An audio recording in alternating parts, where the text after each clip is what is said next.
Je suis la coordinatrice adjointe du collectif Africa. Et donc, je me réjouis aujourd'hui et remercie donc, la mairie du 9e de nous accueillir pour faire connaître ce pan de l'histoire qui n'est pas assez enseigné en France, mais qui a tout son intérêt à être dit, redit. Et je remercie en fait que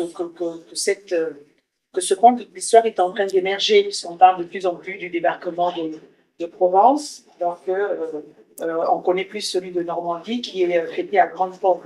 Ce qu'il faut savoir, c'est que les premiers soldats, la première armée qui débarque ici en France, c'est celle qui est composée des Africains, celle qui a été mise en place grâce, enfin, quand De Gaulle a été reçu par Félix Éboué et qu'ils ont pu lever une armée. Toutes ces personnes qui débarquaient, c'était des petits jeunes qui ne savaient pas trop où ils allaient, mais qui se disaient on va pour aller libérer la ville. Et donc, c'est les combats d'Africa, du collectif Africa 50.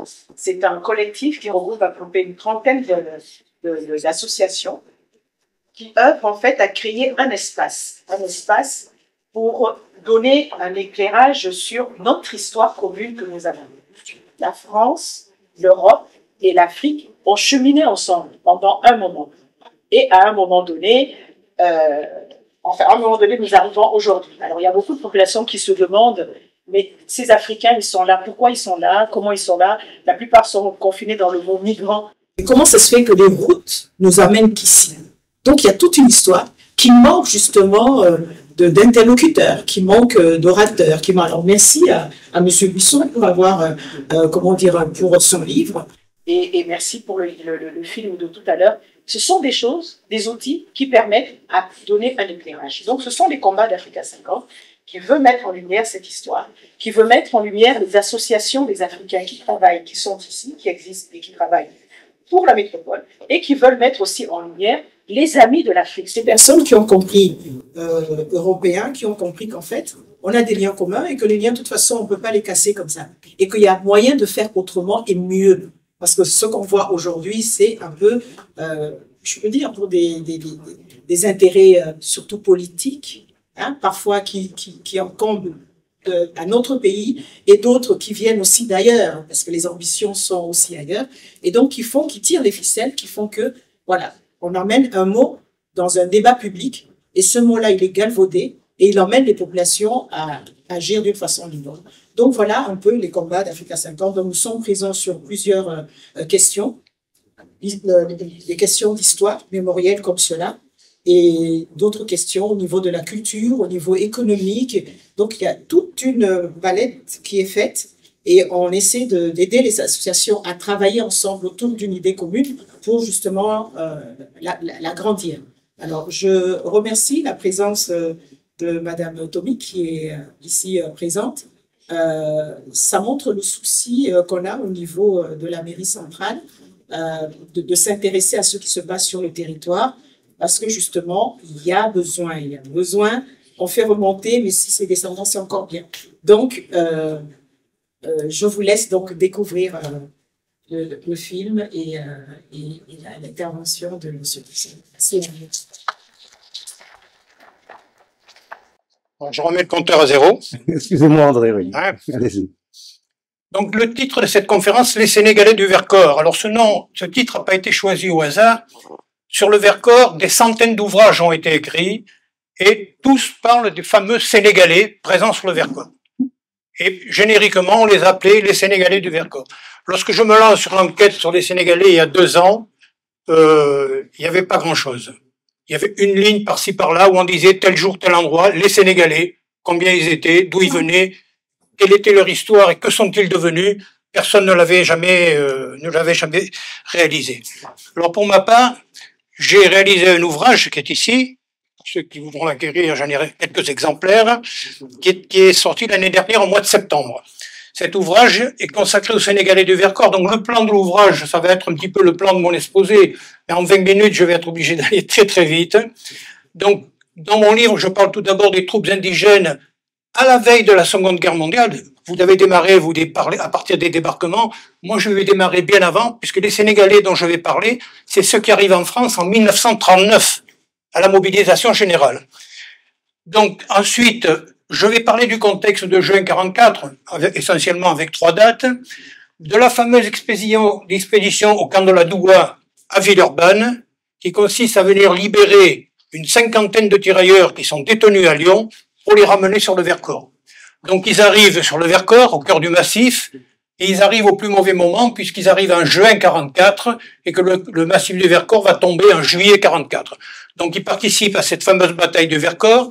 Ils participent ensuite à ce qu'on appelait la dispersion, c'est-à-dire que les maquisards, n'arrivant pas à faire face aux Allemands qui envahissaient le plateau, il a été décidé à chacun de sauver sa peau et de s'exfiltrer du massif. C'est ce qu'on appelait la dispersion. Ensuite, la guérilla va reprendre avec la libération de Romans en août 44, la libération de Lyon début septembre, et ensuite je vais parler un petit peu, j'en parle dans mon livre assez longuement, de la fin de l'aventure qui s'est terminée un petit peu en queue de poisson, je dirais, notamment pour nos tirailleurs. Et je parlerai de 2 mots sur l'espace mémoriel. Alors pour cette conférence qui sort d'ordinaire pour moi, j'ai choisi comme fil rouge le parcours d'un des tirailleurs qui s'appelle Samba Ndour, qui est sénégalais, matricule 25 230. Ce tirailleur, il est né à Diaglé, dans le canton de Fatick, au Sénégal. On connaît ses parents et on sait qu'il était cultivateur. Comme il est né en 1910, eh bien, il va faire son service militaire à l'âge de 20 ans, en 1930. Alors, comme beaucoup de Sénégalais, eh bien, il va passer 3 mois ici de sa formation initiale et ensuite il va faire son service au Maroc. Beaucoup de Sénégalais partaient faire leur service au Maroc à cette époque. Il va être intégré au 1er régiment d'artillerie coloniale qui est au Maroc et il va être libéré en 1932. En 1932, eh bien, il retourne au Sénégal, il retourne dans ses champs et redevient cultivateur.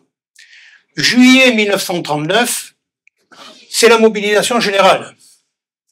Mobilisation générale, lui, il va pas être rappelé aussitôt, il va être rappelé qu'en septembre 1939, on va l'embarquer à Dakar sur un bateau le 18 janvier 1940. Vous voyez, j'ai des dates très précises. Pourquoi? Parce qu'on a les fiches matricules de ces militaires avec tout le détail de leur carrière. Il arrive à Cherbourg, et à Cherbourg, on le renvoie dans le sud de la France, dans ce qu'on appelle un CTTIC, donc c'est un centre de transit des troupes indigènes coloniales. Et donc là, Rivesaltes, c'est des camps où il y a 20 000 hommes qui peuvent stationner. Alors, il y a Souches, du côté de Bordeaux, il y a Rivesaltes, il y a Fréjus, il y a Hyères, tout le sud de la France, où il y a des camps gigantesques, je dirais, qui accueillent les troupes coloniales qui viennent en France. La guerre, la déclaration avec les premiers combats de la Deuxième Guerre mondiale, c'est le 10 mai 1940. Lui, à ce moment-là, il part de Rivesaltes et il va monter sur le front, en mai 1940, et il va participer à la bataille de France. Bataille de France, donc, qui pour lui va durer 1 mois. Il arrive le 15 mai sur le front et il est fait prisonnier le 16 juin 1940. Il est fait prisonnier comme le 16 juin 1940, à 1 ou 2 jours près. Tous les tirailleurs dont je vais parler, moi, ont été faits prisonniers à ce moment-là. À l'exception d'un qui est fait prisonnier en Tunisie, qu'on a ramené en France après, mais bon, ça c'est un détail. Bilan de cette guerre qui a duré 45 jours, elle est courte, 60 000 tués, 300 000 blessés, 1 845 000 prisonniers. Alors, particularité, c'est là que ça devient intéressant et je l'ai développé dans mon livre, c'est le sort des prisonniers des troupes coloniales, notamment de tous les Africains. Alors, à cette époque-là, l'Allemagne nazie a décrété qu'il n'y aurait pas de prisonniers allemands sur le sol de l'Allemagne. Alors, les termes qui sont employés sont des termes qu'on peut juger d'insupportables aujourd'hui. Les Allemands, l'Allemagne nazie, parlent de contamination raciale. On ne veut pas les Noirs sur le territoire. On parle de la honte noire ne doit pas venir corrompre la pureté de l'Allemagne nazie. Donc ces tirailleurs qui sont faits prisonniers, on va les garder en France dans ce qu'on a appelé les fronts stalag. Les fronts stalag, c'était les premiers camps qui étaient proches de la ligne de front où étaient internés, je dirais, tous les prisonniers, y compris les prisonniers européens, avant de les envoyer dans les soflags et les stalags en Allemagne. Les Africains vont rester dans les fronts stalag. Donc notre tirailleur Samba Ndour, eh bien lui il est détenu dans le front stalag 124 à Troyes et il va y rester 2 années, puisqu'on le retrouve Jusqu'en 42, il est à 3. Ensuite, il est rapatrié sur un centre de conditionnement et de regroupement. Je ne sais pas trop pourquoi. C'est pas marqué dans ses fiches matricules. Est-ce que c'est pour une raison de santé? Enfin, le fait est qu'il quitte le 3. Et ensuite, on va le retrouver dans différentes structures. Le CTT était numéro 4 et les GMICR. Alors, GMICR, il y a beaucoup de sigles, je m'en excuse, mais groupement de militaires indigènes coloniaux rapatriables. Ils faisaient partie, alors ceux qui étaient dans la zone sud au début de la guerre, on les a mis dans des camps parce que Vichy ne savait pas les renvoyer en Afrique. Donc le gouvernement de Vichy les a gardés dans des camps en attendant un rapatriement possible. Quand les Allemands occupent toute la France, eh bien, ces tirailleurs qui sont dans les GMICR deviennent pour eux des prisonniers de guerre. Donc ils sont utilisés par l'occupant pour des travaux d'intérêt général, le plus souvent au profit des Allemands et quelquefois au profit des entreprises locales. 2 mots sur le contexte de juin 44, j'en ai parlé tout à l'heure. 6 juin 44, débarquement en Normandie. 9 juin 44, mobilisation générale sur le massif du Vercors. Il faut savoir qu'à ce moment-là, on passe de 400 résistants sur le Vercors à 4000, ce qui est énorme. Et le plan montagnard, qui était celui de la défense du Vercors, avait prévu des effectifs encore plus importants que les 4000. Donc le commandement militaire du Vercors, sachant qu'il y a à Lyon, au GMICR numéro 5, 162 prisonniers africains, tirailleurs, des militaires qui sont formés, décident de monter une opération pour venir les faire évader et les ramener sur le Vercors. Alors, entre Saint-Aignan, qui est le PC, et Lyon, 150 km, donc c'est une opération un petit peu d'envergure, qui est confiée à un résistant qui s'appelle le commandant Junot, qui était responsable du groupe de transport, donc il avait des véhicules, et il monte cette opération en prévoyant 2 éléments. Un élément de transport qui va venir récupérer les tirailleurs, sachant que dans un camion, on met en gros 25 tirailleurs, donc l'effectif qu'on aurait dû récupérer, c'était 75 en gros, sauf qu'il y a un camion qui est tombé en panne, donc le soir du 23 juin, il y a ici 2 camions à Lyon qui attendent pour l'intervention du lendemain matin. Dans la nuit, le groupe de protection avec 2 véhicules, avec mitrailleuses et personnel à bord, fait la route. Pourquoi? Pour protéger le repli de ces camions en direction du Vercors. À 4 heures du matin, le sergent Vilches, qui est un des sergents européens qui est dans le camp de la Doua, réveille ces tirailleurs en leur annonçant qu'on va venir les récupérer pour les faire évader. Alors on ne sait pas s'ils étaient prévenus avant ou s'ils ont découvert la chose dans la nuit. Le fait est que les 2 Allemands qui étaient dans la gare du camp sont tués. À 5 heures du matin, les 2 camions ici arrivent à l'entrée du camp de la Doua. On embarque ce qu'on peut dans les camions. Ça prend 5 minutes. Il y en a certains qui sont qui courent nu-pieds vers les camions. Les camions sont pleins. Les derniers, on leur dit, désolé, vous pouvez pas embarquer. Les camions repartent à plein. Mais il y en a que 2. Donc, ils vont faire la route ici. L'opération est montée complètement à l'insu des Allemands. Les Allemands, dans la journée, vont s'apercevoir qu'il y a eu une opération. Ils vont tourner autour de Lyon. Et ils ne viendront ici installer un barrage sur Émieux que 48 heures après, mais il sera bien trop tard. Alors les tirailleurs, ils arrivent sur le Vercors. Bon, cette photo, elle n'est pas prise le jour où ils arrivent. Pourquoi? Parce que là, ils ont des armes. Et quand ils arrivent de Lyon, ils n'ont pas d'armes. Ils sont placés dans une section qu'on appelait la section franche des tirailleurs, qui était aux ordres d'un résistant, qui était le capitaine Moine, qui appartenait au 11e régiment de cuirassiers. Et Moine va établir, et ça c'est un des points forts de ma recherche, va établir la liste de ces tirailleurs. Il faut savoir que jusqu'en 2022, tout le monde parlait des tirailleurs, mais personne n'avait jamais donné un seul nom à ces tirailleurs. Aujourd'hui, les tirailleurs, ils ont tous un nom. Et vous voyez que Samba Ndour est ici. Ils sont pas tous sénégalais, j'en discutais tout à l'heure avec une dame. Le terme de tirailleur sénégalais, c'est un terme générique. Tous les tirailleurs venant d'Afrique noire, on les appelait tirailleurs sénégalais. Et vous voyez que dans le lot, il y avait des Sénégalais, des Guinéens, des Ivoiriens, des Soudanais, des Gabonais, des Dahoméens, des Camerounais. J'ai malheureusement pas la nationalité des 52. Mais bon, ceux que j'annonce ici sont certains. Samba Ndour, 3 groupes de combat. Il est dans le 4e groupe ici, et il est adjoint au chef de groupe. Autre liste intéressante, et ça c'est grâce à Alexandre que j'ai pu me la procurer, c'est la liste qui va être établie à Lyon le matin du 24 juin. C'est-à-dire le matin du 24 juin, on découvre effectivement les 2 Allemands qui sont morts, mais comme l'administration de ces émissaires avait été laissée à des militaires français, ils gèrent les gens qui étaient détenus comme des militaires. Donc le matin, on les déclare absents, le lendemain matin, on les déclare en absence illégale, et le 26 juin, on va les déclarer déserteurs. Pour la petite histoire, il faut savoir dans les dossiers de ces tirailleurs, il y en a certains qui ont été sortis de la liste des déserteurs uniquement dans les années 60. Jusque-là, ils étaient encore administrativement déserteurs. Voilà. Et là, sur cette liste que je vous ai pas mis au complet, eh bien, on va retrouver les 52 noms qu'a donné le lieutenant Moine. Le camp de la Doua dépendait du PC du GMICR qui était lui du côté de Clermont-Ferrand.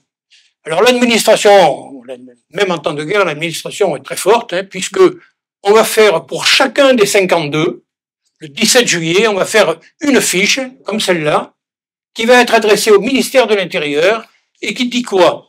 Déserteur qui doit être arrêté et ramené au corps. Ensuite, eh bien, on va donner l'état civil, enfin, le fiche matricule du tirailleur. On va rappeler son état civil, c'est ce que je vous ai donné tout à l'heure. On va rappeler l'ensemble de ses affectations, depuis son incorporation en 1930, en passant par Rivesaltes, etc. Et alors, le dernier point, c'est cette colonne-là, bon, vous n'arrivez pas à lire, donc je vous l'ai mis. Voilà ce que dit le motif de la désertion, averti par un sous-officier européen qu'il allait être arrêté par les Allemands, quelques heures plus tard, a accepté de le suivre pour échapper à cette arrestation, a quitté le camp le 24 juin 1944 et s'est laissé enlever par le maquis. Voilà. Et ces 52 fiches ont été établies par le GMICR à Haute-Mai, près de Clermont-Ferrand, et envoyées au ministère de l'Intérieur. Alors nos tirailleurs, ils sont arrivés sur le Vercors, ils sont arrivés le 24 juin. Du 24 juin au 18 juillet, je dirais que c'est pas vraiment la guerre sur le Vercors. Qu'est-ce qu'ils vont faire?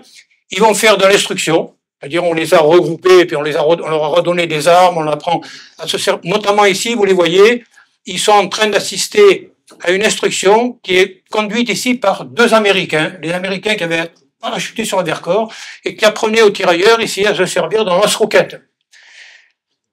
Là, on a 2 tirailleurs. Alors, ils faisaient une instruction, ils gardaient le PC du commandant Hervieux, qui était le chef militaire du Vercors, ils gardaient les pots de munitions de Chabot, des pots de munitions de Chabot.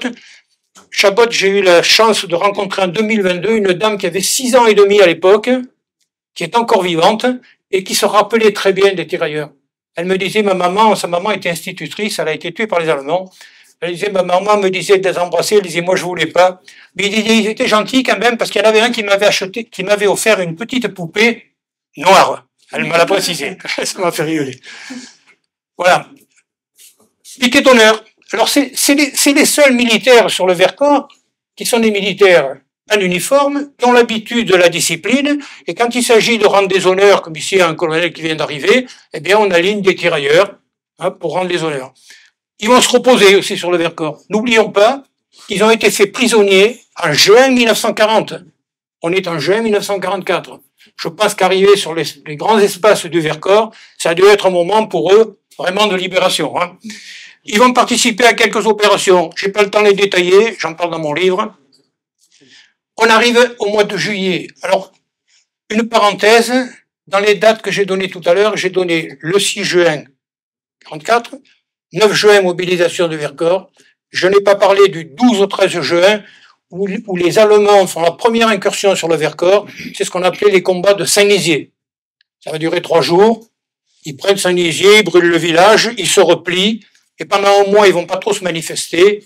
À ce moment-là, dans la vallée de l'Isère, il y a une forte concentration de troupes allemandes, notamment la 157e division, qui est la division qui a détruit le maquis des Glières. Donc on craignait qu'ils montent sur le massif. À partir du 16 juin, eh bien on s'installe en défensive. Là ici, on est dans la région de Villard-de-Lans, c'est le nord du Vercors. Et ce qui devait arriver arriva le 21 juin 1944. C'est l'assaut par les Allemands du Vercors, dans le nord, et puis à Vassieux-en-Vercors, dans le sud, où les planeurs arrivent, etc. Bon, après, c'est toute l'histoire du Vercors. Cette période ici, du 21 juillet au 23 juillet, je l'ai de manière très précise dans mon livre. Pourquoi? Parce que le lieutenant Moine a écrit un journal de ce qu'il a fait quotidiennement. Il faut savoir, par exemple, il dit que le 22 au soir, il dit mes tirailleurs n'ont rien mangé depuis 2 jours. Hein? Et là, on attaque une période qui va être très sombre, c'est celle de la dispersion. Le maquis ne pouvant plus tenir, on décide de sortir du Vercors. Alors, nos tirailleurs, on ne va pas les laisser errer sur le plateau du Vercors, ils auraient été bien en peine de se retrouver. Donc, ils vont partir avec les officiers français qui les encadrent. Le lieutenant Moine part vers l'ouest du massif avec 38 tirailleurs. Et celui qui est allé les chercher à Lyon, là, le commandant Junot, lui, il va partir dans le sud du Diois, hein, vers Die, etc., avec une quinzaine de tirailleurs. C'est une période d'errance de 3 semaines qui est très difficile. Tout ce qu'ont fait le Vercors décrivent cette affaire-là. Les tirailleurs n'ont pas échappé à ce... Ils se regroupent à la bombe d'Austin le 15 et le 16 août. La bombe d'Austin, c'est ici, à 2 pas de Romans. On est le 21 août, et là, on va participer à la libération de Romans. Donc, les tirailleurs sont amenés ici avec un bus, les 52, à Margès, dans le château de Margès, veillée d'armes le 21 au soir, et le lendemain matin, à partir de 7 heures du matin, direction Romans, et une autre partie des unités, mais là, c'est pas des tirailleurs, nos tirailleurs, ils sont ici, et ils vont rentrer dans Romans. Alors là aussi, la prise de Romans, on l'a de manière très précise. Pourquoi? Parce qu'il y a un aspirant qui commandait une des sections de Sénégalais, qui a fait un compte rendu très précis, heure par heure, de ce qui s'est passé. Alors cette libération de Romans, elle s'est bien terminée, puisque la ville a été reprise aux Allemands avec une centaine de prisonniers. Samba Ndour, dont on parle depuis le début, va être blessé le 22 août. Alors on sait de manière très précise comment ça s'est passé. Il est blessé devant le portail du garage de la compagnie des gardes de la Drôme. Il se replie, vient tomber devant le café Tatin. Il est soigné avant d'être évacué à la clinique. Il décède le 24 août, 2 jours plus tard, et il est enterré le 26 août 1945. Il est enterré le 26 août 1945 au cimetière de Romans, sauf qu'aujourd'hui, au cimetière de Romans, on ne retrouve pas sa tombe. Il y a un carré militaire où il y a des tombes avec des noms soldats inconnus. Je suppose qu'il fait partie d'une de ces tombes. On a perdu sa trace au niveau de la mairie de Romans. J'ai fait des recherches, etc. Dans Romans, on trouve quelques plaques. Vous voyez ici, en juillet, août 44, sont tombés pour la libération de Romans Samba Ndour. Et alors à la mairie, à plusieurs endroits, on trouve le nom de Sambado. Samba Ndour, Sambado. Phonétiquement, ça se ressemblait pour les gens. Et alors, il faut savoir, vous êtes les premiers à qui je l'annonce, que ce mois d'août 2024, j'ai pu, avec le ministère de la Défense, faire rectifier le fichier Mémoire des hommes. Et aujourd'hui, au fichier Mémoire des hommes, mort pour la France, on retrouve bien Samba Ndour et non plus Sambado, qui était un surnom plus qu'un nom. Alors, les tirailleurs, ils participent à l'escorte des prisonniers. Là, ce sont les Allemands.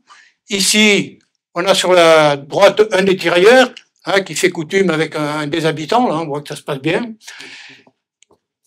Ça, c'est le côté un peu glorieux du rôle qu'on leur a confié. Un autre rôle leur a été confié, un petit peu moins agréable. Un agent de la Gestapo est fait prisonnier à Romans. Il est jugé en comparution immédiate. Il s'agit de créer un peloton d'exécution. Et qui c'est qui va participer au peloton d'exécution? Ce sont les tirailleurs. Alors, c'est pas un fait unique à Romans. Ça s'est passé à beaucoup d'endroits. Je dirais, pour simplifier la chose, le sale boulot était confié aux tirailleurs. Voilà. Alors, il y a bien un lieutenant européen qui commande, là, et ceux qui font feu, ce sont les tirailleurs. J'avance parce que le temps, j'arrive au bout. Après Romans, c'est la libération de Lyon. Donc, en camion, nos 51 tirailleurs, parce qu'il n'y en a qu'un qui est mort pour l'instant. Alors là, les historiens qui ont pignon sur rue, j'ai lu dans certains livres qui disaient la moitié des tirailleurs étaient morts sur le Vercors. C'est faux. Il n'y en a aucun qui est mort sur le Vercors. Le seul qui est mort, c'est à Romans. D'ailleurs, on en a la preuve après par quelques documents. Ils montent à Lyon pour participer à la grande cérémonie militaire qui a eu lieu place Bellecour le 5 septembre, en présence du général Delattre de Tassigny.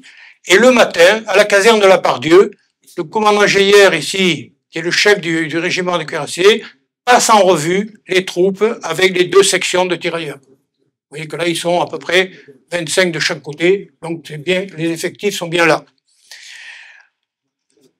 Après la cérémonie du 5 septembre à Lyon, ils vont retourner à Romans. Et ils vont retourner à Romans pour le défilé de la victoire, je dirais, de la libération. Alors, c'est un temps fort aussi du parcours des tirailleurs, parce que vous allez voir après comment ça se termine. Beaucoup de tirailleurs ont été un petit peu remerciés, je dirais, sans qu'ils aient au moins eu la reconnaissance de la population au cours d'une journée où on leur a rendu hommage. Ici, vous voyez, quand on zoome sur les photos, ils sont applaudis par la population et ils sont au complet. On a le capitaine ici avec ses 2 sections de tirailleurs derrière. À partir de là, on va remonter à la suite des Allemands jusque dans la Franche-Comté. Et c'est là que vont se dérouler vont avoir lieu ce que j'ai appelé l'amalgame et le blanchiment. Alors l'amalgame, c'est quoi?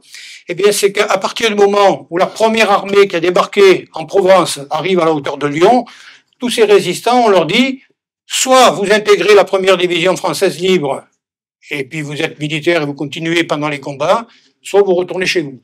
Il faut savoir qu'à ce moment-là, 137 000 FFI au niveau français ont rejoint la première armée. En même temps, et là c'est un prétexte, parce que dans le livre je détaille bien cette affaire de blanchiment, les difficultés d'emploi des troupes sénégalaises sur les théâtres d'opération du Nord-Est pendant la saison froide imposent de les transformer rapidement en unités entièrement blanches avant le 15 octobre 1944. Alors ce qui est mis en avant, c'est le froid, mais il n'y a pas que ça. Il y a l'influence des Américains, il y a des prétextes aussi un peu farfelus, du style que on craignait le contact et les rapports que pouvaient avoir ces tirailleurs sénégalais avec la population féminine française. Il y avait aussi l'exemple des villes françaises qu'il fallait pas donner aux Africains. À ce moment-là, les troupes coloniales, ce sont des pays soumis, nos colonies, ce ne sont pas des libérateurs. Alors les tirailleurs l'ont très mal vécu. Moi j'ai des témoignages de tirailleurs qui disent mais nous on aurait bien voulu continuer jusqu'en Allemagne. On les a privés de la victoire et des grands défilés de la victoire. Alors les troupes ici sont renvoyées dans le sud de la France. Alors les 6000 ici qui sont là, ce sont ceux qui ont débarqué sur les plages du débarquement de Provence, et parmi les 6000 ici, il y en a 52. Voilà. On va les renvoyer dans le sud de la France, mal logés, mal nourris. Le pécule qu'on devait leur donner, il est réduit d'un tiers ou de moitié. Ça se passe pas très bien. Mais la première division française libre exécute les ordres. Donc les tirailleurs qui étaient encore là, les 52, partent avec un adjudant-chef et un lieutenant en direction de Hyères. Ils vont y séjourner de la fin 1944 au début 1945. Et le deuxième tirailleur qui mourra, il meurt à Toulon, en novembre 1944, de maladie, je suppose. Autrement, tous les autres sont rentrés en Afrique. L'espace mémoriel, je vous ai montré tout à l'heure 2 plaques de rue, pas grand-chose, et une plaque qui résume bien leur parcours. Cette plaque, elle est au monument aux morts de la ville de Romans. Elle a été déposée par le consul du Sénégal en 2014 pour les 70 ans de la libération de la ville. Voilà. Et je dirais que la dernière pierre de l'espace mémoriel, c'est le livre qui leur rend témoignage et qui vous donne en détail un petit peu ce que j'ai essayé de développer le plus rapidement possible. Voilà. Bon, je sais que moi je suis un peu frustré parce que merci André. Il y a tellement à dire que... Merci André. Ce résumé, c'est vrai qu'il y a beaucoup de choses à dire, donc là, vous avez quand même le super efficace autour du parcours de Sambandou. Peut-être que maintenant, on va prendre un petit temps avec le public. Si vous avez des questions à poser pour entrer un peu plus en détail vis-à-vis de ces maquisards africains ou des troupes africaines plus largement, André pourra vous répondre. N'hésitez pas pour la caméra, à parler dans le petit micro que je vais vous apporter si vous voulez bien. Si vous n'avez rien contre le fait d'être filmé, voilà. Hop là, allez-y. C'est juste pour la caméra, le micro. Alors, non, moi je voulais je poser la question de savoir, c'est sûr que tous les 49, les 48 sont rentrés en Afrique sûrement. Est-ce qu'il y a une preuve? Enfin, je peux pas vous garantir que, alors pour moi, il y en a 50 qui sont retournés en Afrique. Je dirais que pour un certain nombre, de manière très précise, bon. Alors, quand j'ai fait mon livre, à la fin, j'ai terminé par des biographies. Hein. Alors, je pouvais pas mettre 52 biographies, parce que personne n'aurait lu les 50 biographies. Mais si je prends par exemple un exemple, j'en prends un au hasard, hein. Il suffit que je le trouve. Voilà. Donc celui-là, il s'appelle Tanoué Kenoué. Le 30 octobre 1945, il embarque à Marseille, destination de Dakar. Il arrive le 9 novembre. Il servira 4 mois avant de démobiliser en mars 1946 et de se retirer à Macenta. Il est alors âgé de 28 ans. Il aura servi 8 ans dans les tirailleurs. Il y en a un autre, 5 mois plus tard. Bon, ça c'est quand il arrive en France. Après la guerre, il transite par le Maroc, quitte Casablanca à bord du Dey Richard le 4 février 1945, arrive au Sénégal le 10 février, affecté au 6e régiment d'artillerie coloniale, il est nommé maréchal des logis et va servir encore quelques mois. Alors il faut savoir que dans mon exposé complet, je dis un petit peu qu'est-ce qu'ils étaient au moment de la guerre. Le premier exemple, on l'a eu avec Samba Ndour. Il a fait son service militaire, il a fini en 32, il est retourné chez lui. 7 ans après, il y a la mobilisation générale, il est rappelé. Ensuite, il y a un certain nombre de tirailleurs qui sont des tirailleurs qui sont engagés volontaires.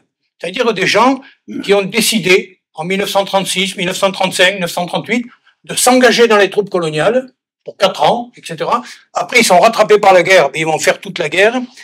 Et on en a un certain nombre de ceux-là, quand ils rentrent en Afrique, ils continuent à servir dans les troupes coloniales pour terminer 15 années de service et pour bénéficier d'une retraite. Voilà. Après, les derniers, bon, ben, c'est ceux qui font leur service militaire à ce moment-là, ben, eux, ils sont bringués dans la guerre parce que ils sont mal tombés. Et ensuite, on en a un certain nombre qui s'engagent, j'en ai dans le lot, qui s'engagent alors que la guerre a été déclarée. Ils s'engagent en 39, 40, 41, 42. Il y en a un, par exemple, qui s'est engagé tardivement, qui n'a pas fait la campagne de France en 1940, qui est fait prisonnier par les Italiens en 1942, mais les Italiens ne veulent pas le garder parce que je sais pas, ils n'ont peut-être pas de structure, et on le renvoie en France, il arrive à Fréjus, et il se retrouve dans le groupe des 52. Hop. Alors. Merci déjà pour la présentation qui était très intéressante et très claire. Moi, j'avais 2 questions. Est-ce que vous avez des éléments, peut-être des témoignages ou je sais pas, sur la manière dont se passaient les relations dans le maquis du Vercors entre ces tirailleurs sénégalais et les autres résistants qui étaient... J'en ai quelques-uns que je cite. Donc, je cite la Madame Boissieu, dont j'ai parlé tout à l'heure, qui... oui, j'ai quelques exemples.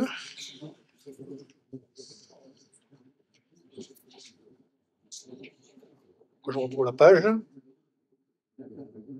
Voilà. De cette période, on dispose de quelques témoignages évoquant la présence remarquée des Sénégalais à Saint-Aignan.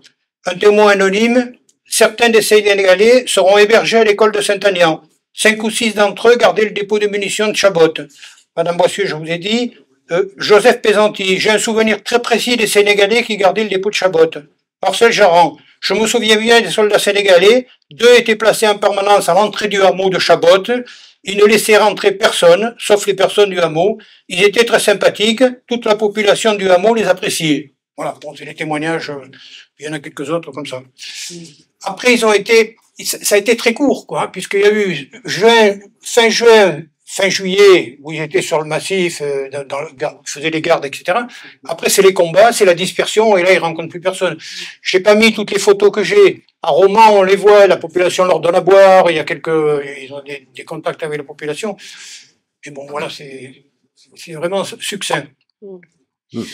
Merci. Et ma deuxième question, j'ai pas très bien compris à la fin, enfin justement au moment de la dispersion, vous disiez au début on donnait le choix, est-ce que vous voulez rejoindre la première DFL ou rentrer Mais finalement, on leur a pas donné le choix du tout, en fait. Enfin, c'est ça que on les a tous obligés à repartir. J'ai parlé des FFI au sens... Ah, globalement. Au sens global. D'accord. C'est-à-dire le résistant qui habitait le village du Vercors, qui se retrouve... Il faut savoir que sur le Vercors, à partir du mois de juillet, on a retrouvé une structure militaire très hiérarchisée, c'est-à-dire avec des unités. On a recréé des unités d'avant-guerre, le 6e bataillon de chasseurs alpins, le 11e régiment de cuirassiers. Donc là, c'était des unités constituées. Ceux qui étaient européens, bon, à la limite, je pense peut-être qu'il y en a qui sont partis, mais effectivement, les tirailleurs, on leur a pas trop laissé le choix, mais on leur a pas trop laissé le choix un mois après, quand on les a remerciés et qu'on les a renvoyés dans le sud de la France. Il faut savoir que sur les 52, je vais pas montrer la photo aussi, mais elle est dans mon livre, on en voit 2 pendant l'hiver 44 qui sont dans les Vosges. Et j'ai pu avoir les écrits où le commandant Geyer, qui commandait le régiment, là, dans celui qu'on a vu tout à l'heure, là, il avait demandé au général de pouvoir conserver son ordonnance et son chauffeur, qui voulait bien continuer à aller avec lui, et il a réussi à en amener 2 avec lui. Donc, effectivement, ils n'étaient pas 50 à se rapatrier en Afrique, il y en a 2 qui ont continué en Allemagne, ils ont dû descendre à 48 dans le sud de la France. Et d'après, je précise, d'après le texte de Geyer, ce sont les soldats eux-mêmes africains qui ont fait la demande d'accompagner leur chef. Mais, alors moi, dans mon livre, je cite énormément de témoignages où les tirailleurs, moi j'ai eu la chance d'aller au Sénégal, un petit peu de rencontrer, ces tirailleurs, ils ont été très frustrés, parce qu'ils se sont battus, je parle de ceux qui ont débarqué en Provence, par exemple, ils se sont battus en Italie. Ça a commencé très bon, il y a des combats, etc. Le débarquement de Provence, la libération de Toulon, la libération de Marseille, la remontée de la vallée du Rhône, la libération de Lyon. Et puis, vous voyez bien que les Allemands se repliaient devant eux. Ils voulaient aller au bout. Ça, c'est comme celui qui est dans une équipe de foot et qu'on va sortir de l'équipe au moment où on va gagner, quoi. Il se dit, merde, je participe pas au moment de la victoire. Et eux, ils ont été très frustrés de ça. Voilà.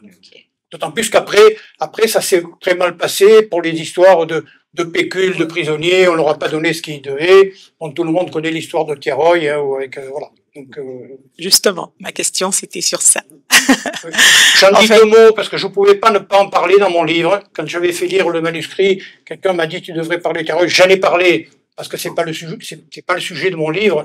Et quand j'aborde cette histoire de financement qui est pas correct vis-à-vis de la France, je cite Tiaroy avec la polémique qu'il y a sur le nombre des victimes. Hein, on parle de 35 victimes officielles, on parle de 200 à 300 au Sénégal. Voilà, donc, moi j'ai eu la chance de rencontrer au Sénégal de vieux tirailleurs qui dans un village où on m'avait accueilli, hein, j'étais militaire à l'époque, et le midi quand je suis repassé au village, il y avait 3 messieurs qui devaient avoir 80 ans, qui avaient des boubous blancs. Ils avaient remis leur calot de tirailleurs, ils avaient leur décoration, médaille militaire, etc. J'en ai encore la chair de poule quand j'en parle, hein, parce que ces messieurs, ils avaient 80 ans, moi j'étais capitaine à l'époque, ils me saluaient comme me saluaient mes soldats. On me dit, et en se présentant, sergent, Sidi Konaté, etc., un garde à vous qu'on peut avoir quand on a 80 ans. Et ces gens-là étaient fiers de leur décoration, fiers d'avoir servi la France, mais très fâchés avec la République qui n'avait pas su les honorer. Voilà. On a tout dit quand on a dit ça. Oui, en fait, moi, je voulais poser une question, mais avant ma question, je voulais faire un petit témoignage. Donc, vous avez répondu à mes 2 témoignages avant que je les pose. Je voulais juste partager un témoignage. C'est que quand j'étais petite au Congo, je devais avoir, je crois, 6 ou 7 ans. Donc, on avait rencontré des tirailleurs. Donc, il faut se dire que parmi ces tirailleurs, il y en a qui ont même été recrutés au Congo-Kinshasa, qui n'était pas au départ une colonie française, mais plutôt une colonie belge. Et donc, en ce moment-là, moi, je connaissais l'Europe parce que mon père a fait ses études de médecine à Bordeaux. Et donc, on est reparti au Congo et on les a rencontrés. Et donc, ils racontaient. Ils étaient très fiers déjà. C'est vrai ce que vous dites. Ils étaient très fiers d'eux. Et ils racontaient que eux, ils ont vu la neige, ils ont fait ceci. Et moi, j'étais petite, alors on les croyait pas. Alors, on disait, mais c'est de la lubie et tout et tout. Et donc, on est allé poser la question à mon père et c'est lui qui nous a raconté alors cette guerre dont on n'en parlait pas à l'époque. Et ces personnes, ils étaient fiers quand ils marchaient, ils étaient très fiers. Ils mettaient tous leurs galons pour aller chercher leur pension. Et la le deuxième volet que je voulais aussi rajouter, lorsque vous êtes arrêté donc au rapatriement, je voulais donc parler de cet épisode-là de Tiaroy. Mais vous avez dit un mot, donc je reviens pas là-dessus. Ma petite inquiétude, alors c'est pas sur les 52 que vous avez suivis, mais je ne sais pas si vous avez l'information, c'est parmi le nombre de soldats qui sont arrivés. Vous avez écrit un nombre de 6000, je ne sais pas. Par rapport à la dispersion, est-ce qu'on est sûr que ceux qui sont pas morts, est-ce qu'ils ont été tous rapatriés ou il y en a quand même qui se sont dispersés dans la nature? C'était juste une question que je me posais parce que c'est énorme. À cette époque-là, je pense pas qu'il y a eu des dispositifs qui étaient mis en place pour vraiment suivre. Il y a quand même énormément de personnes. Alors, est-ce que vous avez peut-être cette info parmi vos recherches? Bon, la dispersion, c'est ce qui se passe sur le Vercors. Ça concerne que les 52. Quand j'aborde le blanchiment et l'amalgame,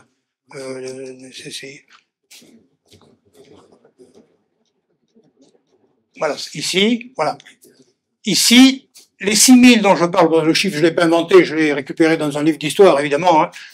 Ça, c'est ceux qui ont débarqué, la première division française libre, c'est ceux qui ont débarqué en Provence.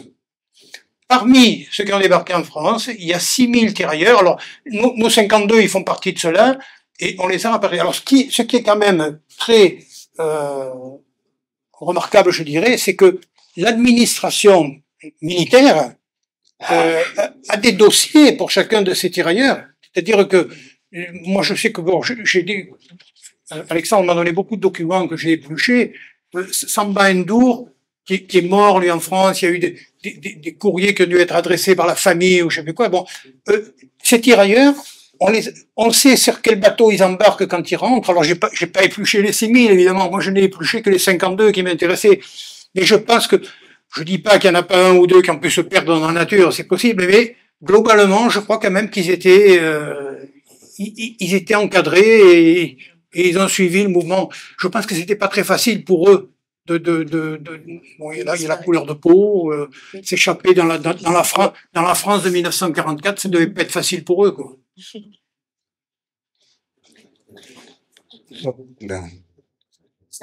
Pardon, je reviens vers toi.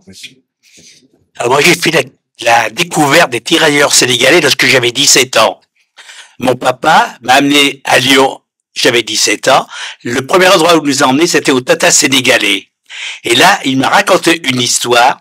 En 39, pendant que toutes les troupes rembarquaient pour l'Angleterre, il était avec des tirailleurs sénégalais et quelques blancs, et on l'envoyait sur un poste de protection pendant l'embarquement.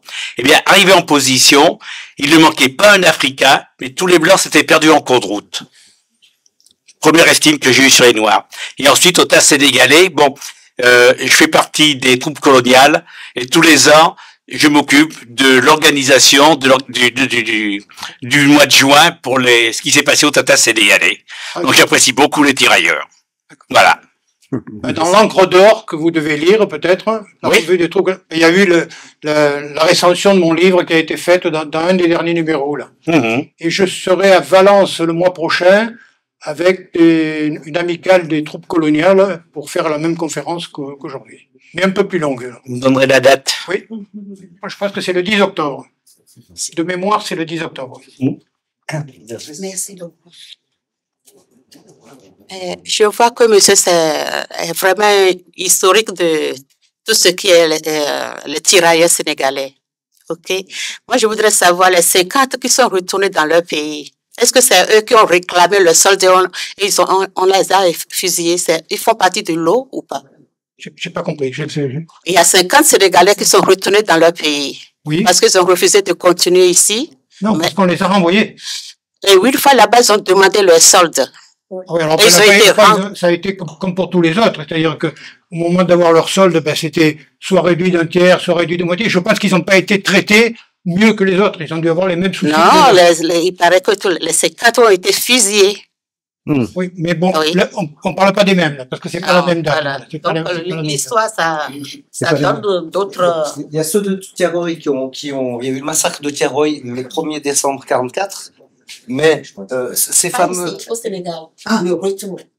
Sont ceux de Tiaroy. Ils se sont retournés. Voilà, ceux qui ont été renvoyés, mais c'est pas la même date. En fait, ceux-ci sont rentrés un peu plus tard, quoi. Donc, non, ils n'étaient pas, ouais, ils étaient pas concernés par Le ça. retour, c'est un peu difficile de les suivre quand même, parce que bon, voilà. Les pièces existent, c'est des pièces qui ont été photographiées, numérisées, c'est pas toujours très lisible, hein. Alexandre les a épluchées, bon, c'est pas simple, hein.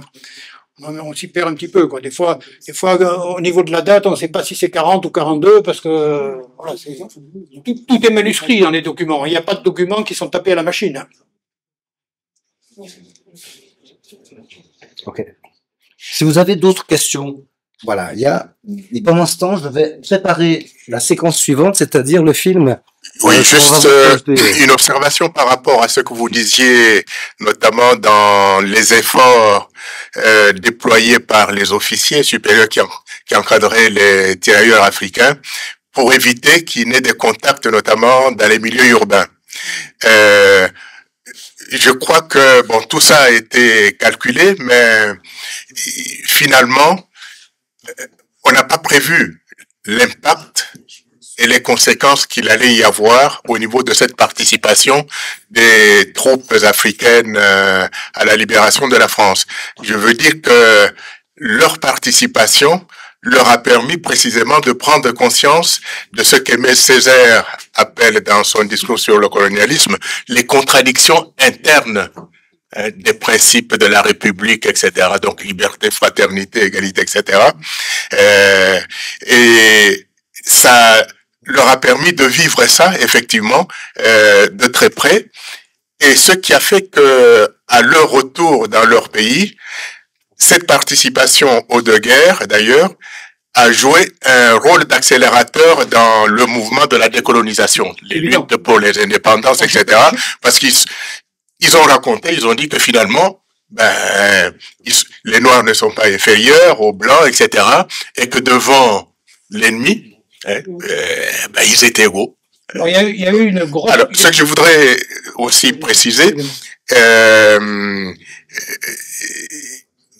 c'est, je dirais, la lutte pour les droits, enfin, en définitive, l'égalité que nous prêchons, que nous affichons sur les frontons de nos maisons communes, cette maison, celle de Lyon, etc. Donc, cette prise de conscience, après, a joué beaucoup dans la libération de... Dans ce qui a mené le blanchiment, il y a une énorme pression des Alliés, notamment des Américains. Si vous regardez les films américains au moment de la victoire, on écarte les Noirs. Et je dirais que le général de Gaulle et le gouvernement provisoire ont eu cette pression des Américains qui leur ont dit, bon, les Africains, vous les sortez, parce que eux, de leur côté, ils les avaient aussi évacués dans la partie, pas dans les combats, dans la partie un petit peu défilé de la victoire, etc. Voilà, c'était... Bon, le blanchiment, c'était quelque chose, je vous avoue que je n'avais jamais entendu parler avant de me lancer dans cette enquête, je savais pas ce que c'était, quoi. Et quand j'annonce ça aux gens, que je dis le blanchiment, beaucoup de gens ignorent ce qui s'est passé, quoi.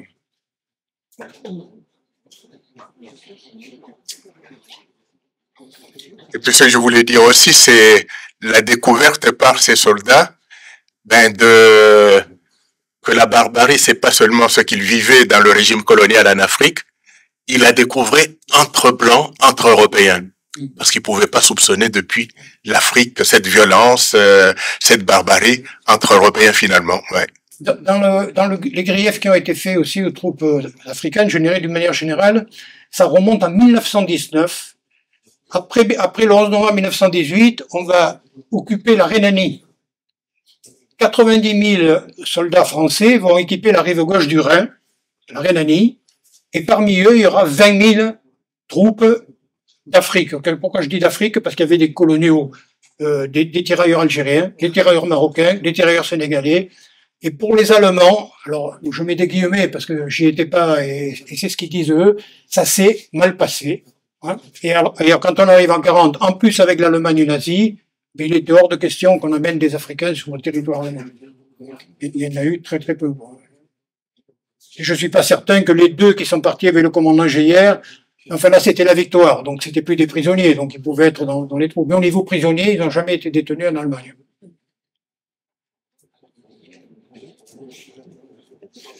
Voilà. Mais pour ceux qui veulent en savoir plus, je vous invite, après la conférence, je peux même vous les dédicacer. C'est bien. Merci beaucoup, André. Donc, on fera une petite pause.